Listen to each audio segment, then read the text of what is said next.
Barcelona Copa del রের record সর্বাধিক শিরোপাধারী। দলটার নামের পাশে ট্রফির সংখ্যা 31টি। পরিসংখ্যান বলছে যোজন যোজন এগিয়ে কাতালুনিয়ার জায়ান্টরা, কেননা তারা অ্যাথলেটিকোর চাইতে 7টি এবং রিয়াল মাদ্রিদের চাইতে 11টি শিরোপা বেশি পেয়েছে। আর বার্সেলোনা এই আসরে এতটাই ভয়াবহ যে একবিংশ শতাব্দীতে 2009 সাল থেকে 2021 সাল পর্যন্ত 10 বার আসরের শিরোপা তুলেছে ঘরে তারা।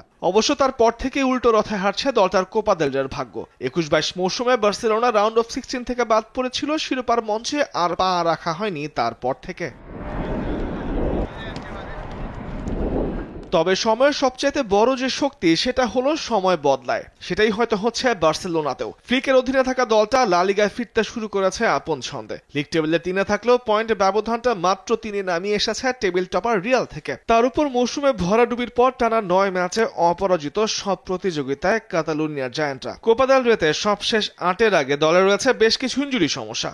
দলটা নিয়মিত গোলরক্ষক মার্ক আন্দ্রেস টেকেন বাইরে রয়েছেন হাঁটুর সমস্যায়, একই ইনজুরিতে রয়েছেন মার্ক বার্নেল। আন্দ্রেস ক্রিস্টেনসেন আর দানি ওলমোর জন্য অপেক্ষা করতে হবে একেবারে শেষ সময় পর্যন্ত। বিপরীতে গাভীর খেলাটাও এই ম্যাচে অনেকটাই অনিশ্চিত।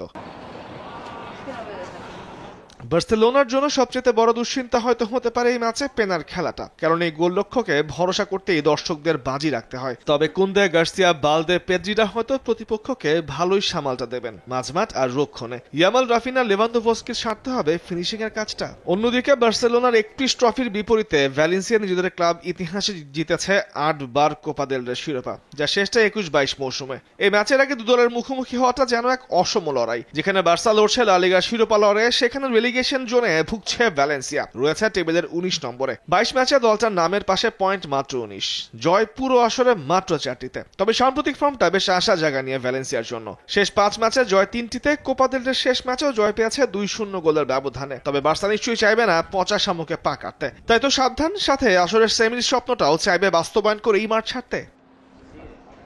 তামিমুর রহমান, স্পোর্টস ডেস্ক, দেশ টিভি।